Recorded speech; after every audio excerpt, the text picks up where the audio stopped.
All right, everybody, welcome back to another episode of the Alchemy Podcast. I'm your host, Doug Cartwright, and I'm really excited for today's guest, longtime friend, Krew Ericksen. Welcome, brother. Let's go, dude. Thanks for having me. Great to have you, brother. So we're end of March right now when we're recording. Yeah. We're turning the corner onto another sales season. And you just mentioned you got 50 guys rolling deep to Maryland. Dude, it's crazy. It's here already. What summer is this for you? This is going to be summer 8. 8? Yeah. 8th summer. That blows my mind. Nuts. Right. What would 8 summers ago Krew not believe about your life today? I just think it's so crazy how it all kind of just fell into my lap by just showing up. Like wife, beautiful baby, beautiful wife, and then just the team from just showing up and just where we're going. It really is. I mean, if I look at your career, you know, you were one of the OG members of Alchemy, right? When I first launched Alchemy. So we got to work together at the ground up. You saw the early days of Alchemy, and, you know, we really got to know each other really well. You know, we went to Morocco together, right? You've been to all the Alchemy summits and the fests, you know, and when I look at your career trajectory, you are like the epitome of someone who completely took advantage of door to door. Like your growth, your trajectory, who you've become, you're now dad, the money you've made, like door to door industry was designed for people like you. Facts. And you've completely taken advantage of it. Right. So walk us through those early days. What was your entry into door to door and what was your relationship to it? Were you like all in from the get-go, or what was kind of your experience on the front end? Yeah. So I grew up playing baseball, played baseball all through high school. And then all my buddies were going on these LDS missions. And when they're like announcing it, they're like, Krew Ericksen's leaving to Chicago, like the day after high school to go sell pest control, Aptive. And dude, I went out there and I've seen my cousin do well, but it was a tough summer. Like I was literally living on $20 a week, eating hot dog sandwiches. Like what made it so tough? Was it your entry into sales? Was it the door-to-door experience? What made it so hard for you? I think I just got out there because it was like a high school summer, and I got out there late, and they kind of quit doing trainings, and then half the squad like left mid-summer. So your team bounced. My team bounced. I still remember it to this day, but it's like pouring rain. It's towards the end of summer at this point, and I'm just freaking still going out there, and my manager rolls up to me eating grapes, and he's like, dude, I've already hit my goal. I'm going to go home, but you have to stay till leaves you stranded. X date, like to get paid a back end. And I was just like, crap, man, like it's me and the technician. So let's go. And I didn't do very well that summer, but I stayed and I finished, and that was huge. Yeah. You know, I can't imagine. I don't know if I would have had the tenacity if my entire team left and my manager left to stay in a market by myself. It was gnarly. What kept you there? Because that's really rare. My dad's just a goat, and he's like my best friend. And it was funny because like even my first day, like when I got out there, like never really dealt with rejection at all, like in high school. And I shadowed my manager for like 30 minutes, dude. And it was funny because I called my dad and I'm like, Dad, I knocked 2 doors for 2 people in a row, just like F you, like the quickest no's ever. And then I start just wandering, and I'm like, bro, this is crazy. Like, what'd I sign up for? I call my dad. I'm like, Dad, like, this isn't for me. Like, I need to quit. Like, off rip, bro. Like, literally, you know? And my dad just goes, he starts laughing. And I'm like, what the heck? This is my best friend. He's laughing, and he goes, I didn't raise a quitter, and hung up. That was it. He literally hung up on me, and I get in this lady's front yard, bro. So funny. And I'm on my hands and knees, and I just pray. I'm like, please, like, just bless me to go find my one. Next door, a grandma opens the door. I'm like, hey, how you doing? Like, what's your name? She's like, Patricia. I'm like, that's my grandma's name. Sold her, like my next door. And then it was just like, hey, like, I'm here. Like, there's no return. Boats are burnt. Like, I have to go finish. And you stayed out for the whole summer? I stayed out till August 31st. Were there other times where you were debating quitting? For sure. Like, but also I knew like I had no money, and also like my dad's not letting you come home. He's not saving me. So what got you coming back, right? Did you make any money your first year? I made $3,000 my first year. $3,000. Didn't pay me a back end. I made $3,000. So they said, hey, you got to stay out till this day to get a back end. You stay. You like grind it out. Stayed in a finish, and they didn't pay. So you stay anyways, and they hosed you. Hosed me. Wow. And then I went straight into, I came home. I was working construction, installing turf, like putting greens. Yep. And I was doing that, going to UVU. And then I was just like, bro, like, even though like it wasn't like the best experience, I still learned a ton. Like like my manager, Gage, like, yes, it didn't go perfect, and it was his first year managing. But I was like, man, dude, like that guy's the guy. Like, he's a stud, like running the office. I'm like, man, that would be so cool to do that. And then I met with a bunch of companies, and then I went and hit up Zaza So how did you know Za? He's my cousin. Okay. So like right. every other Sunday for my whole life, like he's been there. Like, And has he been trying to recruit you this entire time? he's been trying to recruit me for so long, and he was hitting me up. And I was actually gonna go sell with Vivint year one, but then Bodie like came in just so strong. He's like, you don't want to go sell bugs, like, and it kind of rubbed me the wrong way, just how like hard he like went. Yeah. So then I went across the street that day and I went and signed with Aptive after that meeting with him. With Bodie Boss. Yeah. Yeah. And so then you hit up Zaza, and what was that conversation? Was Zaza like welcome you with open arms? Or I was just going in because he's been still hitting me up at this point. So I was like, all right, bro, I'll come meet. And like, it was just kind of like one of those feelings where like God, like, it was just like, you know what, dude, like, I love you to death. Like, I'm going to rock with Meraki. And that's been the biggest blessing in my whole life. You know how the Meraki squad does. Meraki boys go hard. They go hard, man. Yeah. Love the Meraki boys. Yeah. So I actually want to ask that question. I love when people that I talk to talk about an experience they had where they were like prompted by God, or they had like this experience where it's like, God just told me to do this. I just had this feeling, whatever it may be. How does God speak to you, and how can you tell if it's something cosmic or if it's just like, oh, this is just a thought I have? Dude, I feel like my heart just kind of starts just like kind of pounding. And it's like, bro, like, kind of be scary, but it's like, do it and feel like do it anyway. Like, it just felt good. Like, my heart was just super like, Your this is where heart I need to be. beats. Yeah. That's so cool. Right. So obviously what I know from Za and the Meraki boys changed your life. Changed right? my life. So what was your experience of working with Za for the first time? So my experience that I actually roomed with Lamb. So Amazing. somehow I got paired with Lamb, and it was just the biggest blessing as well. I had a summer where I lived with Lamb. Did too. you? 2016. It was the Let's best. go. He had an eye patch my first summer because his eye got patch. like out of whack or something. What year is this? This is 2020, so COVID year. Yeah. And it was awesome. Everyone was home. I ended up selling more alarms than I sold pest accounts. I made $33,000, and I was like, bro, this is awesome. It. Like, what market were you guys in? We were in North Carolina. Yep. And I would be like knocking these doors with a mask on. Like, I'll be in the people's homes, and I'm like, I'm not yelling. I just want you to hear me. Yeah. So like that was. So COVID year was my first year not on the doors. Really? So 2010 was my first year, and then I wrapped up, retired in 2020. Sick. Right. And I always was so curious of what it was like knocking during COVID, because I'm just like, that'd be so weird. What was knocking during COVID like? Bro, everyone was home. Like, it was awesome. Everyone was home, like tons of family time. So it's like, as us solicitors, every day's a Saturday. Yeah. Like, wow. you know what I mean? Yeah. Like, it was awesome. You popped off. I popped, well, it did, For I your freaking first year, sold for more, first year. more alarms than I did pest accounts, and making 33,000 versus Yeah. 3,000. I was like, this is it. Yeah. So talk to us a little about the culture of Meraki, because when I work with multiple companies, multiple people, and everyone wants to have an epic culture. Everyone wants to have a group of guys that are bought in and fired up and are brothers. And in my experience, no one has done that better than Za. Like, Za really is the gold standard of culture creation, right? So tell us a little about your experience, like the first year being in Meraki. I'm just like, Zaw cares so much. Like, all of Zaw's people know how much he cares, and like, he wouldn't ask you to do anything that he's not willing to do. So like, when we're blitzing Colorado and it's negative 10 degrees and like he's dropping me off, I'm like, dude, is he in the, like, it's never a question. Like, Zaw's out there knocking the doors, getting the deals, and it's like, all right, bro, like, this is my leader. It's like, let's go. And I think that's just huge. And then like on a tough day, like, he'll take the time to listen, and we have a lot of fun, like, too. And I want to mention that because no one has more fun than you guys. You guys are crazy. Like 4th of July, you guys are crazy. Bro, people are shotgunning, monsters, like, whatever. It's a rowdy time. How important is it to have a culture of fun? It's everything. Like, and I think one thing too, it takes away some of the games of like, I have to sell. Cause it's like, bro, like, we're just playfully curious. We literally are just going out. I wonder who we're going to meet today. Let's go. We're going to go get some contacts. Like, that's all we're trying to do. We're is just playfully curious. That's such a good insight, because it takes the pressure off. It takes the pressure off. It's like, I want to know who I'm going to go meet today.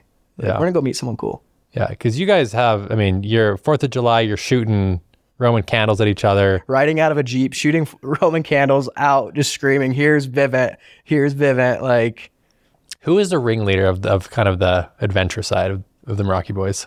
it was me and Jackson, like, especially when I got into alchemy, like, me and him were running our first office together. Yep. So Yeah, the boys, you guys just are so wild. So it was so inspiring to me, because I remember when I kind of first got introduced to the Meraki guys before alchemy, I'm like, who are these kids? Like, what is going on here? This feels like a college fraternity.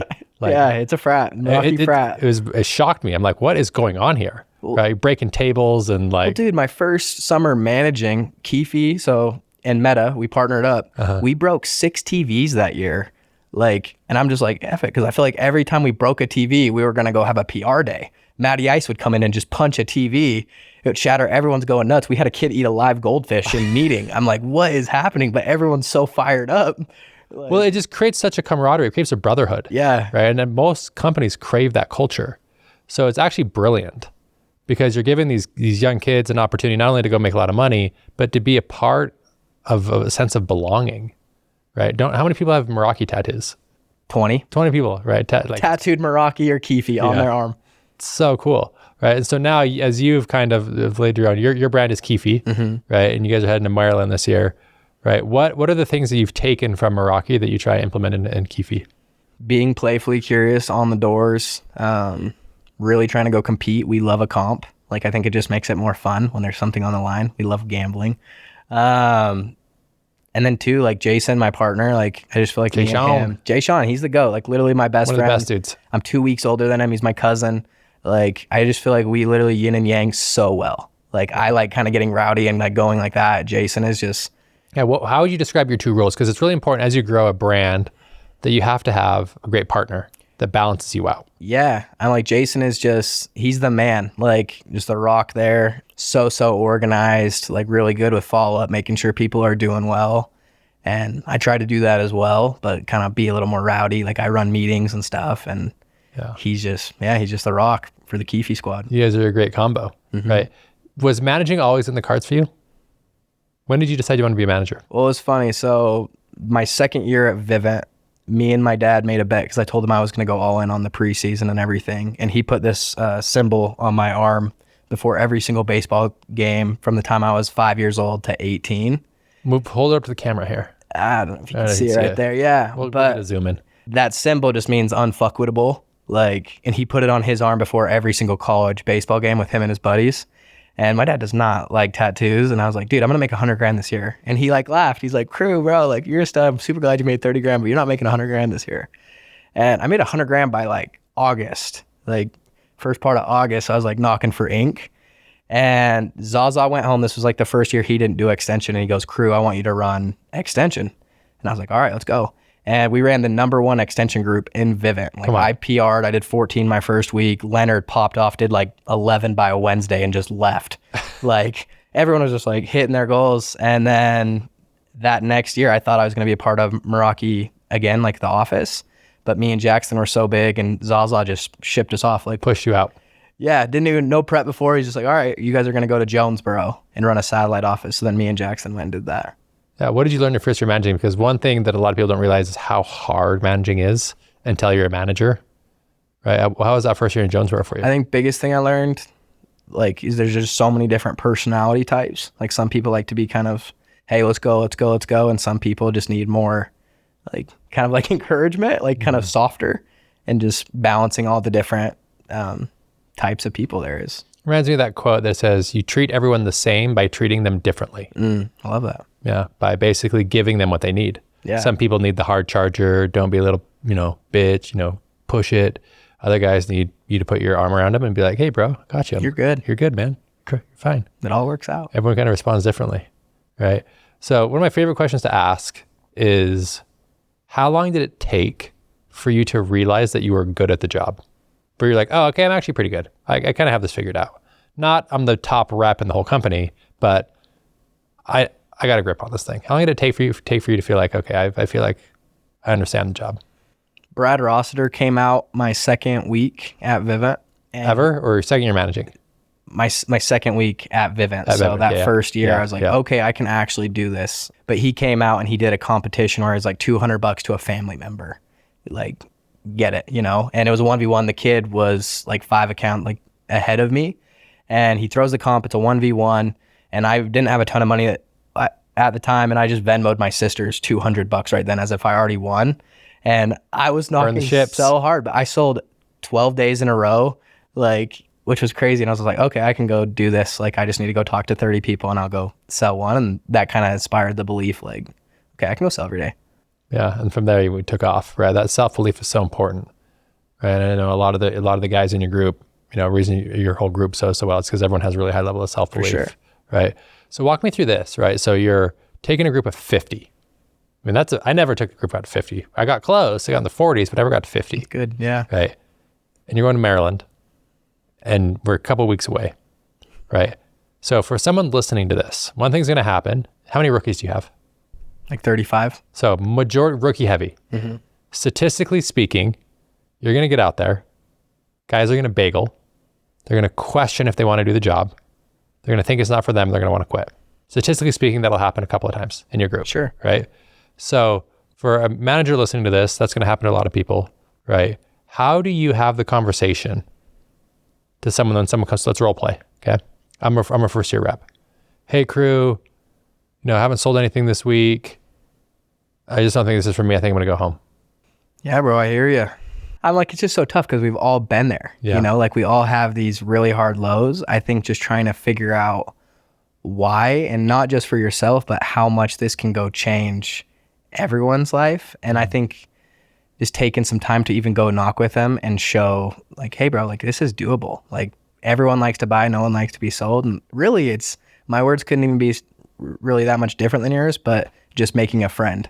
Yeah. I think just I'm going to go show someone a good time on the doors. Like more than talking. I think I'm going to go show them how to go have fun on the doors. And I think a lot of managers miss that. And that's one thing you're really good at. Because you're not just that way on the doors, you're that way in life. Thanks. Like anytime Krew's around, it's a good time. Thanks, bro. Like I remember, like even when we were in Morocco, good time. Every time we've hung out in we catch up at Alchemy. Been amazing. It's a good time, right? And I think that's your superpower. I think that's why you're so good. Is that if Krew is around, vibes are high. Appreciate and that. So if you think about a first year sales rep, and I think a lot of managers miss this, is because they get too analytical when they're trying to like save this guy or convince him to stay. But like, just go show the guy you love him. Go show him a good time. And I think too, like so many people like want this one word, one liner, it's like so many people can like talk about it, but it's like, I want to show you that, be about it. Like, and if I can go take you and we go have a great experience, because I'll do that with my vets where I'm like, bro, you're damn good, but they're just forgetting icebreakers, making people laugh. And it's like, sales is a transfer of energy. Yeah, don't talk about it, be about it. Yeah, you gotta have the good energy. All right, so talk to us a little about this, because one thing I did want to talk to you about was you made a big transition, right? You were crushing it at Vivint.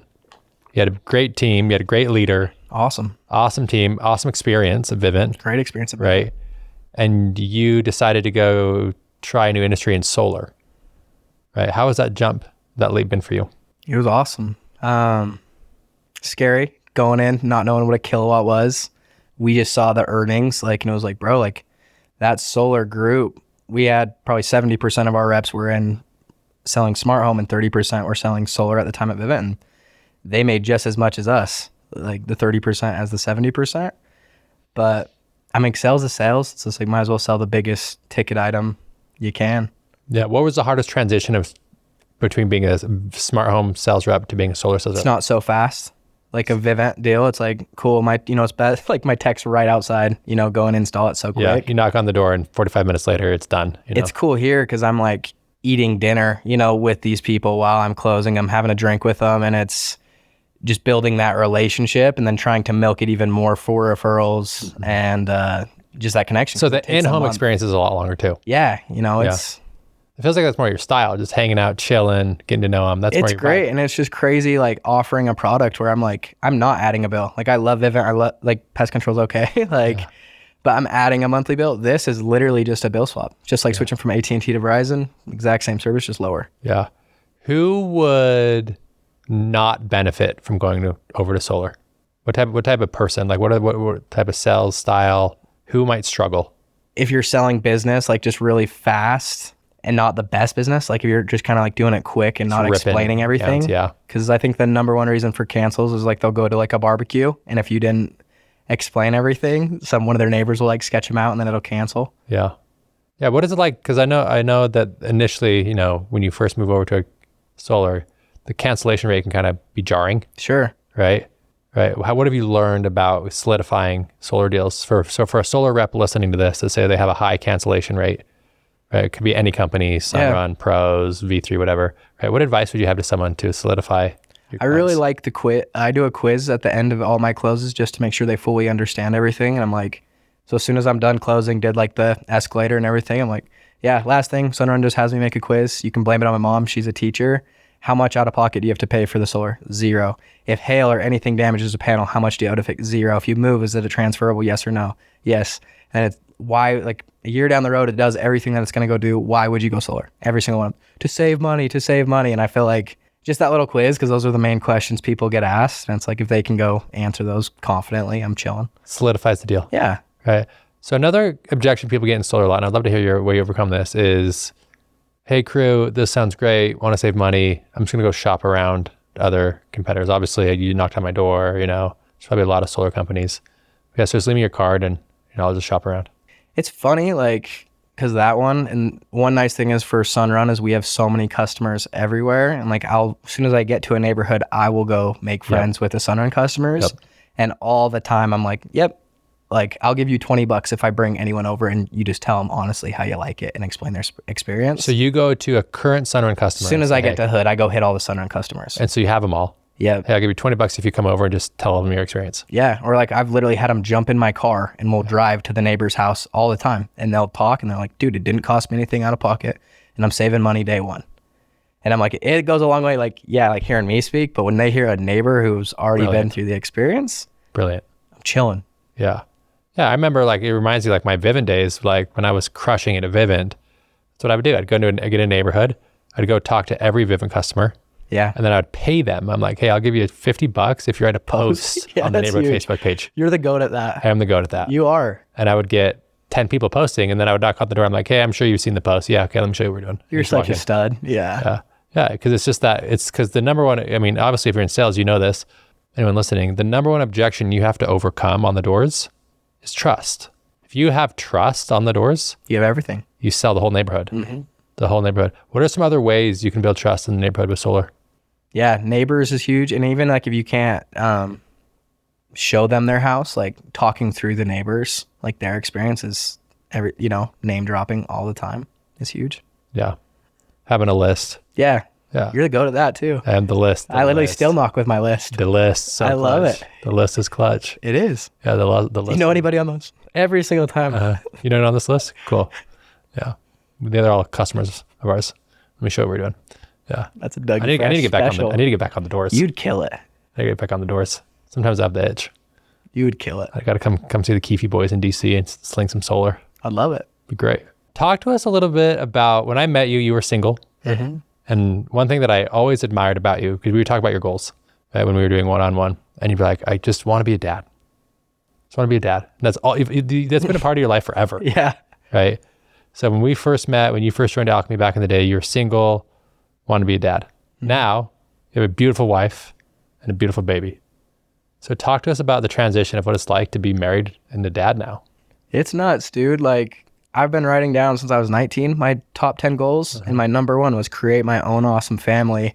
And 2024, I'm like looking at this ornament and my wife put this ornament up on our Christmas tree and it was Ericksen's established 2024. And I was just like, oh shit. That's crazy. Like, we got a couple houses, like beautiful baby girl. But I think it's just, it takes away all of like, you could be having the worst day in the world. But then when my baby's going, dad, like giving me a smile or giving me a hug, I'm like, remember your daughter's name? Cozy. Cozy, that's right. Yeah. Yeah.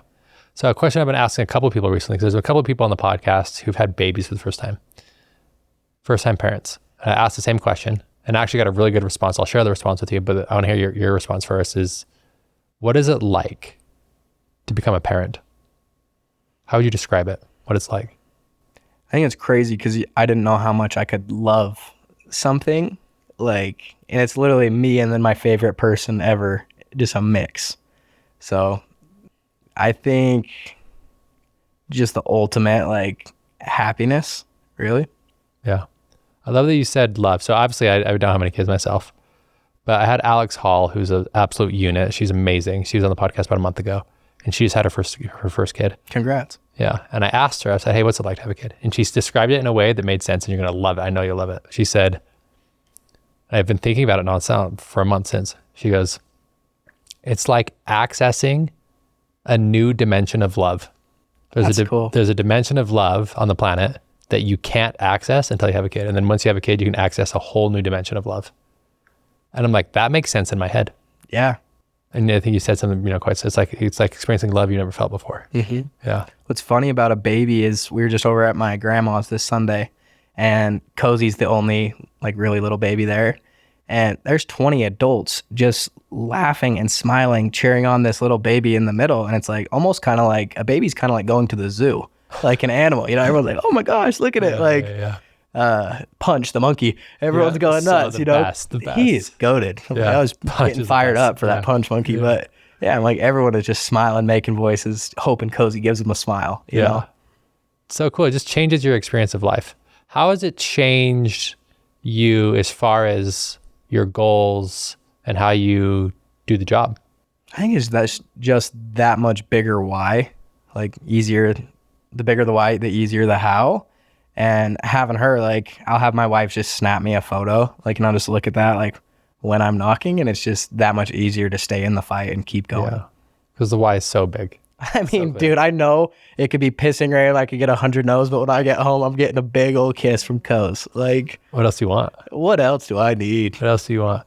What did you need to let go of, or what did you need to change of single Krew before you could step into husband Krew? Were there any shifts you had to make personally? A big goal was to create a awesome family. And like right before my wife, Jana, I was just in a relationship to kind of be in a relationship. That's when you were like helping a ton. And I think just the shift, because we broke up like that relationship. And then I was just like, screw it, dude. Like I just got my house. Like we're just going to go single. Like, and I just kind of quit looking for it. And then it's just funny how it showed up. Literally met my wife like a month later in Costa Rica, on the Vivint. How did you guys meet? We were on the Vivint Impact trip. Oh, that's right. And she was in Costa Rica, and I was like, because she was working for Vivint, right? Yeah, she runs all their operations, one-stop account creations. I was like, who is this chick? And me and Jackson just started scheming. We like her friend like Jack, so then we split them, went down the pool, and me and my wife just talked, or not the wife at the time, but we just talked about like everything, and it was so good. But she's never dated a sales rep, and she's probably had hundreds, try to shoot a shot. And after that, we like hung out a lot that trip. But, and I was kind of scheming, and then I'm on a blitz the next week, and Zach trying to figure out this account, and Zach's like, dude, do you have Jana's number? She's going to be the one to fix it. So I called Jana, she fixes my account, and then I was just like, yo, you want to go ice skating Monday? And she's like, fixing the account and then closing. Dude, I literally just went for it. I'm like, balls of steel. And she's just like, yeah. So, and then I brought Jason and his wife Sabrina, and we went to ice skate and never looked back. That was it. Yeah. Just going for Vivint Ops manager Jana. Dude, just top AC, top dog. Can you fix this account for me? And then we're going on a date. Then we're going to go chill. Yeah. So sick. Right. So obviously Jana didn't date sales reps for a reason. Mm-hmm. Because there's a lot of people in the sales industry have bad rap, right? Yeah. So let me ask you this. When you're looking for, building a team of 50 is crazy, Thanks. right? When you are building your team, what qualities and sales reps are you looking for, and what qualities are you actually saying, this is a red flag, I don't want this person on my team? Negativity. Like if you're going to go be negative, I'm like, this job is not for you, plain and simple. But we have two rules on Keefe. One is we try really, really hard and we go compete. And then the second one is we have fun, because I've never seen anyone having fun not be positive. And I'm like, I like simple. I'm like, those are the two. So work really, really hard and have fun. Yeah. How does one incorporate, so let's say someone's listening, they're managing a team for the first time. Okay, that sounds great, Krew. How do you actually incorporate fun into your office on a daily basis? What are some actual things you can do? Yeah, so I guess this is on a daily basis, but every Wednesday we run a thing called Family Day. Okay, share more about that. So I go buy Otter Pops for the whole team, and then we go play wiffle ball, or we go play football or volleyball every single Wednesday, and it's like, it's the perfect day to do it because it just resets the week. And like you talk to all my guys, I'm like, what's your favorite day of the week? They're like, Wednesday. And Wednesday is our biggest day besides Saturday, which is just funny. I'm like, I don't know if we need to do it every day or what. But it just breaks the mold. Right? And Gets everyone people out of the rut. Like our group gets so competitive, and nothing's funnier than when Jason's going off or Brado is just, just good to let out some tension and playing hard and having fun there. Yeah. So maybe be really practical here. So someone listening, like, okay, that sounds great. Like, give us the structure and potential activities someone can do on a family day. On a family day, I think just making it a non-negotiable. Everyone needs to show up. Everyone has to come. Yeah, like we have 100% attendance every Wednesday. All the wives come. All the kids. Wives come too. Yeah, wives come. They all hang out. Like they make their own little jokes. We just put them out in a blanket while we play. And I think too, just making traditions like in the office. Like we have a Keefe mantra that we do every single day. I'm grateful, I'm happy, I'm blessed, and then no stress, a God bless her. Which is just funny. I'm like, we've done that every single day. That's like your break before you go out and sell. Yeah. Yeah. Like we do that the first part of the meeting. Got it. So my boy Ched gets up there and he goes, I'm grateful, I'm happy, I'm blessed. No stress, a God bless her. Beautiful. Right. So family day at a park, it's wiffle ball, it's volleyball, it's anything. Yeah. Cornhole. We just all need to be together doing something. Yeah. Playing. Competing. Yeah. Because I think so many guys out there in summer, like they're just so tense. So built It's like when you get a kid who's, up there swinging a bat and he might not ever played baseball. It's just, there's no tense there. It's just, oh shit. Yeah, we're just having fun. Yeah, we're just having fun. We're just having fun, right? Tell us about how you check in on reps on a weekly basis or on the summer. Are you doing one-on-ones? Do you have like a leadership crew, right? How do you keep the morale high? How do you check in on your reps during the summer? So it's so important, especially in solar, but like we have these car groups where they're the ones. How do you sign car groups? Pretty much just it's all called the OMADA captain, but that's like your car group leader where they're closing the deals and stuff. But I think it's one like good habit for anyone in solar is really taking care of those guys, everyone, but taking care of those guys especially. So like every Monday, like my whole car group comes over to my house and my wife makes dinner for all the boys. Just my car group. Yeah. And like, I just think it's that. How long do you keep your car groups together for? I'll bounce like one kid in and out, but pretty much all summer. Yeah. So the whole summer, you're basically going to be riding with the whole group. Same group. Pretty similar group the whole summer. Pretty similar group all summer. And then I just think after the doors, giving people a call. I learned this from Sherry Ali, who's goated. But just calling in, and if someone's like bageled and you're like, hey, how'd you do? How was today? And they're like, oh, it was good. But I'm like, that just means they didn't work. If they say their day was good and they worked all the hours, like they didn't. At zero, they didn't work. Yeah, if they worked all the hours and they didn't sell, and they're like, oh, dude, like they're pissed that they didn't sell. And I think it's just good kind of gauging that. Yeah. How do you call someone out for not working all the hours, right? That's a hard conversation to have, but you can kind of tell when people aren't working the hours. For sure. How do you have that hard conversation with someone? I like to start off with that, like, how'd your day go? Yeah. And if they're like, oh, I went good, but they didn't sell, or I have their location and they're at a park, I think just trying to listen, because sometimes I like sit there and then they'll just start rambling. Well, dude, like it's just so hard, X, Y, and Z. And I'll just kind of be there for them really that way. And then I just know the next day I'm taking them out on my hip. Like, so that's kind of them in your car group. Yeah. Yeah. You're like, hey, or they're going with their car group leader. Like they just need to go see some success. Yep. I think that. They'll go knock with their car group leader. Yeah. I think shadowing is like, so many people don't want to do it. They just want to say it. It's like, no, dude, like just come knock with me. Like we're going to go have fun. We'll go get a deal. And there's kind of a mixed opinion on shadowing. Some people say the rep shadows me. And then some people say, no, you shadow the rep. Do you have a belief on either one of those? I'll let them hit like a couple doors, but I like them kind of watching me. And then if we go get one, I mean, I guess not every time, but especially like those kids that are with me all summer, it's like, dude, I'll just go throw it in their name. Like he wins, I win. Like I'm still making money. And it's just like, wow, Krew freaking put one in my name when I'm in a slump. He's just going to go bust ass that much harder for me. Yeah. How many deals would you say you put in someone else's name to do that in the summer? Is it frequent? Is it a couple times here and there? 15 of just like, hey, I got your back. I'll attach him as the setter. Yeah. Yeah. Put him as a setter, right? Just give him some self-belief, seeing some confidence, seeing a deal. You know, one thing that stands out to me about Krew is just that, like, it sounds like, I asked you, what it was like being a Meraki, and you said, Za really cares. And it sounds like you've taken a lot of that from him, and you really care about your people. Thank you. You can feel it from you.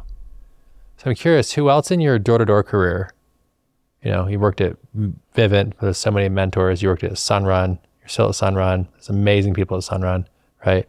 Who else do you feel like, has made a big impact on your sales career? What did you learn from them? Race Tanner played like a huge role in just belief. Say more about Race. Race, it was that first year in North Carolina, and like our vibes were he just kept the vibes so high for me. And he was just always telling me, he's like, Krew, you can do it. You're going to be good. And I would say something inappropriate, just get him laughing.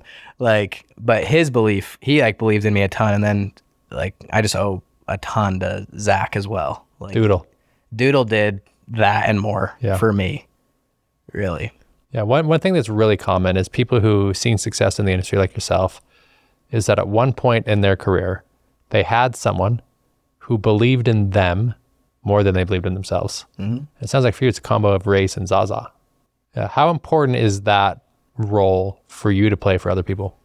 It's everything. Like, and had this thought maybe 2 years ago, but I was just like, bro, what does everyone want?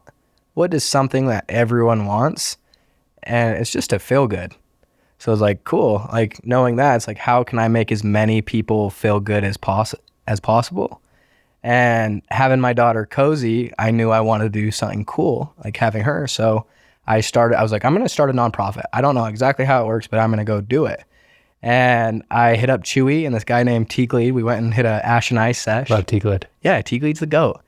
And we met up, and I like was You in met the sauna. Oh, in a sauna. So like right after summer, we met, and we came up with this idea to do a charity tour. Okay. So we went and did 4 events this off season where we went and funded the whole thing. But we went and I think we helped 60 homeless people with like just packages we went and dropped off. And then one of the coolest events was me and Chewy went and presented. Who's Chewy? He's a guy in Meraki. Okay. Absolute stud. Love Chewy. Cool. What's his real name? I don't know. Yeah, that's what I love about Meraki is that I don't know his full. So I want to pause on that because that's actually a really big thing. A lot of people listening, Meraki does a really good job of giving everyone a nickname. Because when you have a nickname, you feel like you're part of the team. Sure. And what's crazy in your group, so I remember when I first got introduced to Meraki, people would name names like Chewy. And I'm like, I don't know who that is. I'm like, who is that really? They're like, I don't know. It's Chewy. Well, it's funny because I like talk to my grandpa, Joe, and I'm like, dude, like I'm going to hit the things with Brock or Doug. And he's like, who the hell? Like, because every guy's got like 6 nicknames. Yeah. And it's so hard for dudes to keep. Well, it's funny because it's like, yeah, we're going with Jenny. I'm like, is there a girl in Meraki? No, Jenny. Leonard. Oh, Yeah. Leonard. I thought Jenny was a girl for a long time. I'm like, Jenny. You know? Yeah. And then you learn the ways of Jessica. the Meraki. Jessica. Yeah. So funny. He's the GOAT. Yeah. So the fact that you guys create nicknames, it's so important because it gives you a sense of belonging, makes you feel seen, makes you feel like you're part of a group, right? And it's so brilliant. So if you're listening to this and you're managing a team, you're trying to build culture, Give him some nicknames. Give him some nicknames. Let's go, dude. Some nicknames, right? Yeah. So you guys are doing these charity events. Say more about that. Yeah. So his brother is nonverbal, has a couple different things, and he's like 22, and he lives in a home where there's 60 different people living in this 60. home. 60 60. through this complex. Wow. And it was my first time kind of presenting this idea to a board. So me and Chewy went in, we like shook their hands, we small talked, and they're like, awesome, we'd love to hear your idea. And I shared my idea. I'm like, transportation, X, Y, and Z. So what's the idea? But we're going to take 60 of these kids to hang time. Oh, cool. Yeah, trampoline park. And we were going to go do games and really just try to drop in and make them feel seen and heard and special. Yeah. Right? Be present. And dude, we had 65 kids from this group pull up. And my whole family, my cousins, my parents were all there to help. And one of the workers came and shared this with Chewy, but she's like, dude, like this kid right here, did not want to come, but they kind of made him come. But he hasn't left his house, his little room, in 4 months. And he just went and told her, he's like, this was the best day ever. Wow. So like even just, and seeing them all smile, like all these special ed kids and us just really dropping in, it was so cool. Just giving back. And that, like, it was just crazy because it all just kind of came like it was God's plan, because the hang time person, he was looking for influencers, and my little sister Chloe, she's massive on social media, and he literally sponsored the whole thing. So I didn't have to pay for the hang time if she shot a video. And it was so cool because my little sister Chloe helped me with all the videos, memories and motions, the Instagram, but she literally like helped document it, and they covered the whole thing. That is so cool. Yeah. One thing I've always admired you, Krew, is that I can tell you have a really strong relationship with your siblings. Thanks. I'm the same way. Like my siblings and I, we're a unit. We're so tight. We're so like even after literally after this, I'm gonna go see a movie with my brother and my sister. Love it. And my mom and Margie. I'll tell Margie you said hi. Do it. Right. So talk to us a little bit about your relationship with your siblings and what your sisters mean to you. I just hit the jackpot. Like I got a sister who's 2 years younger than me named Quincy, and she's just got a heart of gold. Like just dialed. Like just someone so funny and. Yeah, like just has my back. Like, and I have their back 100%. Hey, you can tell you guys are a unit. Yeah. And then Chloe's 6 years younger than me, but I mean, that girl is just special. Like she is just so cute and so kind, heart of gold. And it's just really cool to see what she's doing. And my other sister, Quincy, she's having a baby, going to be exactly a year from Cozy. And she bought a house across the street from my other house. Come on. It's just like the cul-de-sac's coming together. True. Yeah. It's coming together, man. That is so cool and so inspiring, right?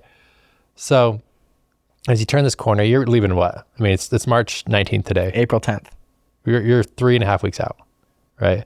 What are you hoping that this summer looks like for you that maybe you have areas you haven't seen success in the past? Good question. This summer, I'm just wanting, like, as a unit, like, everyone to go have their breakout year. And I know that's everyone's goal, but it's kind of just a perfect storm, like new market. We have some new key players that I think are going to be massive. And I think if we can just keep those two key fee rules in play, it'll go be exactly how it needs to go be. Yeah. I mean, you're poised to just absolutely break out. Talk to us a little bit about the work you've done in the off season as far as it comes to recruiting and really what your role is. It's leadership development. Mm-hmm. Right, your role where you're at now, and your squad's big enough now that your job is really to inspire and create new leaders, right? So, talk to us about the work you put in the off season. I think it's just funny because everyone hopes to go recruit, like, oh, like text your buddies, and that's pretty much like all. They'll text 20 kids or they'll do a list, and that's it. Every Tuesday and Thursday, really all day, me and 20 of my dudes are at Sunrun texting kids, meeting with kids, and I'm like, it's same as doors, more contacts, like we're doing a ton of stuff with the schools right now, trying to recruit kids from fraternities. Can you share more about your on-campus recruiting techniques? Because there's people who crush it, and there's also people who just flop. Like, oh, I rented a booth and a shoulder tap, and then they walk, and you just wasted your time, right? You guys have been pretty successful on campus, right? What has been your angle and your techniques on campus? It's all about the frats.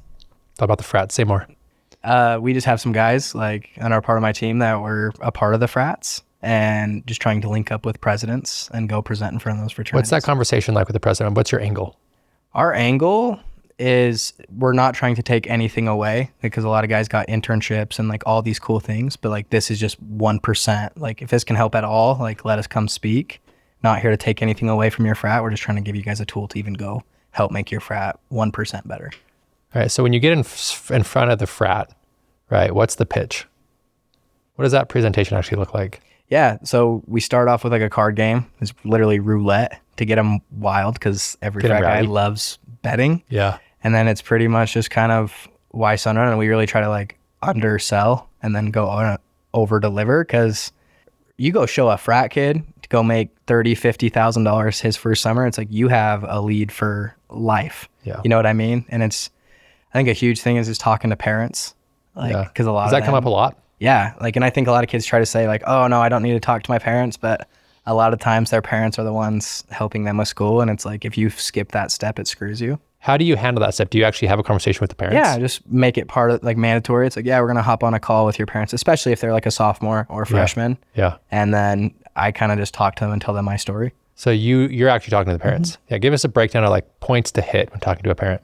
Points to hit is literally if they go do one sell a week, they're making 25 grand, which is pretty dang cool. Like we got this opportunity right now where all new people, setters, get a $5 grand bonus. So it's like just that alone. It's like if they stay home and work, they're going to go make $5 grand.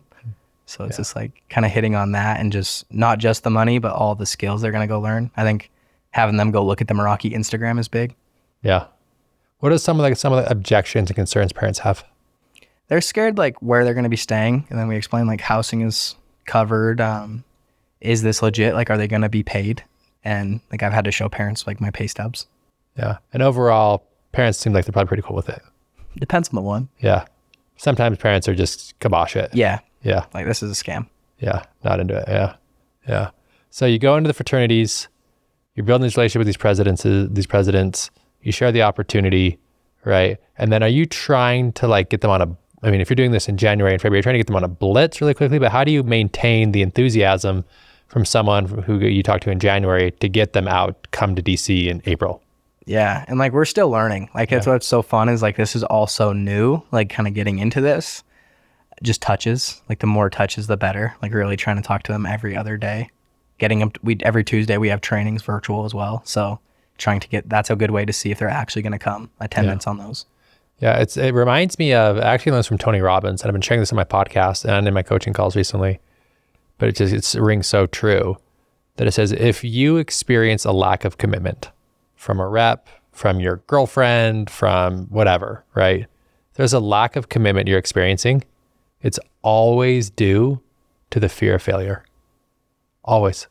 So if you got a rep who signed, but he's like, oh yeah, I'll be on the meeting, I got to miss this one, or I can't come on this blitz, or dragging their feet on confirming housing, they're lacking commitment. It's because they're scared they're going to fail. So funny, because in the Bible it says 365 times, fear not. Fear not. And it's like, that's the truth. Fear not. Like, God wants you to win. Like, if we're all God's children, like, he wants you to win. And if you truly can believe God wants you to win, it's like you can do some remarkable things. I mean, think about when you recruit we've all had it, where we recruited the kid who's just like fired up, like day one, all in, like, I want the Meraki tattoo day one, just, the kid who has really high level of self-belief, he comes to the meeting. Yeah. He participates in the group chat. He does the trainings. He goes on the blitzes. He reads the books. He calls you just out of the blue to say what up. Right? There's no lack of commitment when someone who has a really high level of self-belief. So if you're listening to this and you're getting ready for your summer, and there's people on your team that are signed who are kind of being sketchy, who aren't really committed to everything, it's because they're scared they're going to fail. So your job is to go believe in them and instill certainty and self-confidence. If you can instill certainty and self-confidence in your reps, they're going to show up. They're going to participate. They're going to come to meeting. They're going to confirm housing. Yeah. It's going to happen. I think one of my best pieces of advice for managers, Parker taught me this, but so many times we can have like all these emotions like, man, everyone's like taking like a little bit of your energy or whatever, and it's just 3 breaths like in a round, but it's the first one, like when you go in, you're telling yourself thank you 3 times. Mm-hmm. Thank you for showing up. Thank you for being you. Thank you. And then the second one is like, I love you. I love you. I love you. And then the third one is, you're exactly where you're supposed to be. God wants me to win. Like, this is all going to work out. You're going to be okay. And I don't know why, but like, I try to do that like every day. Yeah. And it just calms me down. It's like, fills my cup up that much more so I can go pour 3 thank yous. Yep. 3 I love yous. Mm-hmm. 3 you're exactly where you need to be. You're exactly where you're supposed to be. God wants me to win. And this is self-talk. Self-talk. Self-talk. Beautiful. Talk to me a little bit about the solar industry as a whole. So I'm not super well versed in the solar industry. I've never sold solar. I work with a lot of people in solar. I don't know what the state of the union is, right? I've had a couple conversations with some friends. It's been a couple months, but I know last year the big beautiful bill loans are dead. Kind of threw a wrench in some things. Sunrun stock dropped a ton, and I bought a bunch of call options on Sunrun. Nice. And then it was my biggest stock gain of the year. Wow. Because they crushed. Because I'm like, solar's not going away. I had no insight to that information. I don't think Sunrun. People need electricity, yeah. If people need electricity, their stock just went down like 80%. I'm going to buy a bunch of call options for November. I crushed it. So I'm like, you're yes, a dog. I'm dog. Let's go. Stoked. Right. Not financial advice, by the way. But what's the conversation like at Sunrun about where solar's at, what the industry's at? Is there more legislation stuff that's concerning? I just don't know. Yeah. So dude, we are fired up right now. Like, it is time to just explode. You get paid in this game to solve problems. Is that correct? Totally. Right? The bigger the problem you solve, the bigger we get paid. Yeah. And there is a national energy crisis. Like, there really is. AI and all this stuff. Like, we need nuclear. We really do. And it's like Sunrun puts up a nuclear substation every 9 months. You know what I mean? Where we're attaching batteries on this. Like San Diego, they had a scheduled brownout. We went and powered all of San Diego from our battery power. Wow. That's getting a lot of green lights. And Mary and Paul, they were in DC when all the big, beautiful bill was going on. Mary and Paul, who's that? Mary is our CEO, Mary Powell, okay. And Paul Dixon. Oh, yeah, Paul's a goat. He's the goat. Love Paul. Literally a dog. Yeah. But they wrote a section in there, the big, beautiful bill for Sunrun. Wow. And it's like, we haven't been selling loans. So all these companies who are shifting, to do PPAs and had to move markets, it's like, bro, we've been doing this for the last 5 years. Yeah, you've been on top of it. One of the coolest things, like with their leadership, is they're not skating to the puck. They've been skating to where it's going. And it's like, that's why it's put us in such a good spot. But I think it's ready to blow. Like, yeah. I mean, especially with data centers, like with AI, someone's got to power it. Dude, someone has to. AI is not going away. It's so cool. No. AI, this is my thoughts on AI, personal thoughts. I think AI, when it's said and done, will be the greatest achievement of the human race ever. I think in the short term, it's going to be catastrophic. I think it's going to be destructive. I mean, I'm getting really big into changing my relationship with my phone. I post my podcasts on YouTube and Instagram. I don't have any social media on my phone. I have it on an iPad, and I check my iPad 2 or 3 times a day. But like, it's not like my phone, I'm not connected to social. Someone could be DMing me right now saying, hey, I'm ready to sign up for Alchemy. And I'm like, I'll find out tonight, you know? But I think what's happening with AI, let me backtrack. I think the number one threat to anyone's success, your success, my success, isn't economic conditions. It's managing distraction. It's managing where you put your consciousness, your focus, right? When you're distracted, you're just not going to be able to hear when God speaks to you. You're not going to be able to be pulled and guided through your life. And you're not going to be able to show up as the best version of yourself. I think that in the short term, people are going to use AI to generate rage bait, whatever it may be, to get you on the phone, to stay scrolling, get your eyeballs to generate revenue dollars.